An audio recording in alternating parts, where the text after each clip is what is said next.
হয়, শাৰদীয় বতৰ ইতিমধ্যে দেখা পোৱা গৈছে যে শাৰদীয় দুৰ্গা পূজাৰ মাজত মাত্ৰ 15টা দিন বাকী আছে। আৰু ইতিমধ্যে দেখা পোৱা গৈছে যে যিসকল শাৰদীয় দুৰ্গা পূজাৰ উপলক্ষে যিসমূহ প্ৰতিমা এতিয়া নিৰ্মাণ কৰি থকা আছে মৃৎ শিল্পালয়ত, আৰু এতিয়া বৰ্তমান মৃৎশিল্পী যিসকল আছে তেওঁলোকে যি প্ৰতিমা নিৰ্মাণ কৰি আছে, আৰু সেই প্ৰতিমা নিৰ্মাণ স্থানত মই উপস্থিত আছোঁ। মই বৰ্তমান উপস্থিত আছোঁ শ্ৰী শ্ৰী মা বিপদনাশিনী শিল্পালয়ত। আৰু মা বিপদনাশিনী শিল্পালয়ত ইতিমধ্যে দেখা পোৱা গৈছে যে বিভিন্ন ধৰণে তেওঁলোকে যিসমূহ প্ৰতিমা আছিলে সেই প্ৰতিমাসমূহ তেওঁলোকে নিৰ্মাণ কৰি থকা পৰিলক্ষিত হৈছে। আৰু ইতিমধ্যে দেখা পোৱা গৈছে যে শাৰদীয় দুৰ্গা পূজালৈ মাত্ৰ 15টা দিন মাজত বাকী আছে। আৰু ইতিমধ্যে দেখা পোৱা গৈছে যে সেই 15টা দিনৰ ভিতৰত তেওঁলোকে যেনেধৰণে আগবাঢ়িব লাগিছিলে তেনেধৰণে তেওঁলোক প্ৰস্তুত হৈছে যদিও, কিন্তু বিগত সময়ছোৱাত যেনেধৰণে মা প্ৰতিমা অৰ্থাৎ দুৰ্গা মূৰ্তিসমূহ বাহিৰলৈ তেওঁলোকে ইয়াৰ পৰা নিয়াৰ ব্যৱস্থা কৰিছিলে, বা আনৰ জেগাৰ পৰা হ'লেও তেনেধৰণে সেইসমূহ ইয়াৰ পৰা পঠিওৱাৰ ব্যৱস্থা কৰিছিল, ঠিক তেনেধৰণে তেওঁলোকে এতিয়া নিৰ্মাণ কৰি থকা পৰিলক্ষিত হৈছে।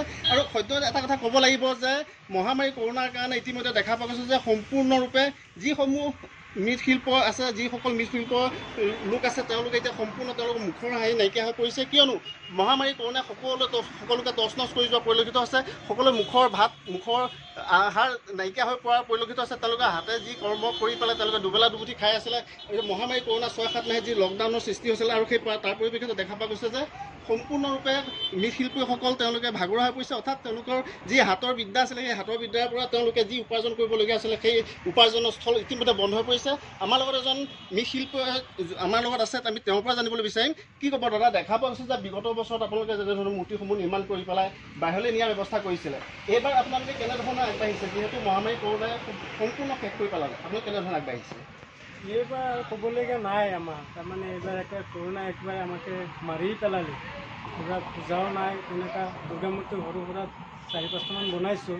এতিয়া 2টামান অৰ্ডাৰ হৈছে আৰু বাকী আছেই। এতিয়া 15টা দিন মাত্ৰ মাজত বাকী আছে। এতিয়া কোনো কাষ্টমাৰ এতিয়ালৈকে অহা নাই।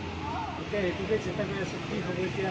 যিহেতু আপোনালোকৰ উপাৰ্জন হিচাপে আপোনালোকে মৃৎশিল্পী হিচাপে যেনেকৈ দুৰ্গা প্ৰতিমা হওক বা বিষ্ণু মূৰ্তি হওক বা বিভিন্ন মূৰ্তিসমূহ নিৰ্মাণ কৰি আপোনালোকে চলি আছিলে। এতিয়া বৰ্তমান 6-7 মাহ ধৰি লকডাউন হৈ যোৱাৰ কাৰণে বিপদৰ সন্মুখীন হ'বলগীয়া আছিলে। যিহেতু দুৰ্গা পূজাৰ সমাগত আগত যেনেধৰণে আপোনালোকে মূৰ্তিসমূহ অৰ্ডাৰ পাইছিলে, এইবাৰ কেনেধৰণে পাইছে? এইবাৰতো অৰ্ডাৰ নাই, আগততো বহুত অৰ্ডাৰ পাইছোঁ। আমি এইটোৰ ওপৰতে চলোঁ। এইবাৰতো আমাৰ চলিবলৈ ৰাস্তাই নাই। এইবাৰ বহুত অসুবিধা হৈ আছে। আগত কিমানমান অৰ্ডাৰ আহে আপোনালোকৰ প্ৰতিটো? আগত 10টা-15টামান দুৰ্গা বনাওঁ। এইবাৰ কেনেকুৱা আছে? এইবাৰ 5টা বনাইছোঁ, 2টামান অৰ্ডাৰ হৈছে আৰু বাকী 3টা আছে এতিয়ালৈকে। এতিয়া কাষ্টমাৰ এটাও নাই।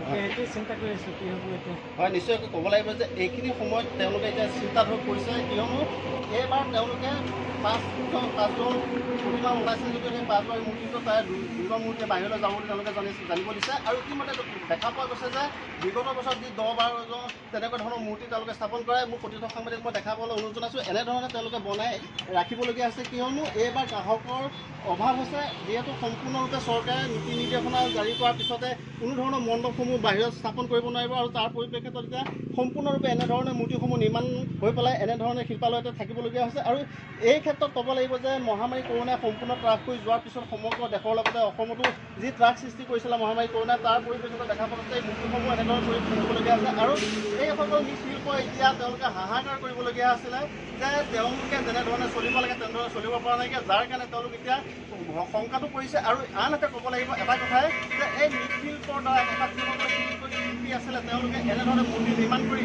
তেওঁলোকে বছৰৰ ভাৱ উপাৰ্জন কৰিছিলে। আৰু এই বছৰ সম্পূৰ্ণ তেওঁলোকৰ মহামাৰী কৰোণা শেষ হৈ যোৱাৰ ফলত চিন্তিত হৈ পৰিছে, যাৰ কাৰণে চৰকাৰে নীতি নিৰ্দেশনা জাৰি কৰাৰ পিছত তেওঁলোকে কোনো ধৰণৰ মণ্ডপৰ কোনো ব্যৱস্থা নোহোৱাৰ কাৰণে এই মূৰ্তিসমূহ নিৰ্মাণ কৰি এনেধৰণে শিল্পালয়ত ৰাখিবলগীয়া আছে, যাৰ কাৰণে তেওঁলোকৰ উপাৰ্জন স্থল সম্পূৰ্ণৰূপে বন্ধ হৈ পৰা পৰিলক্ষিত হৈছে।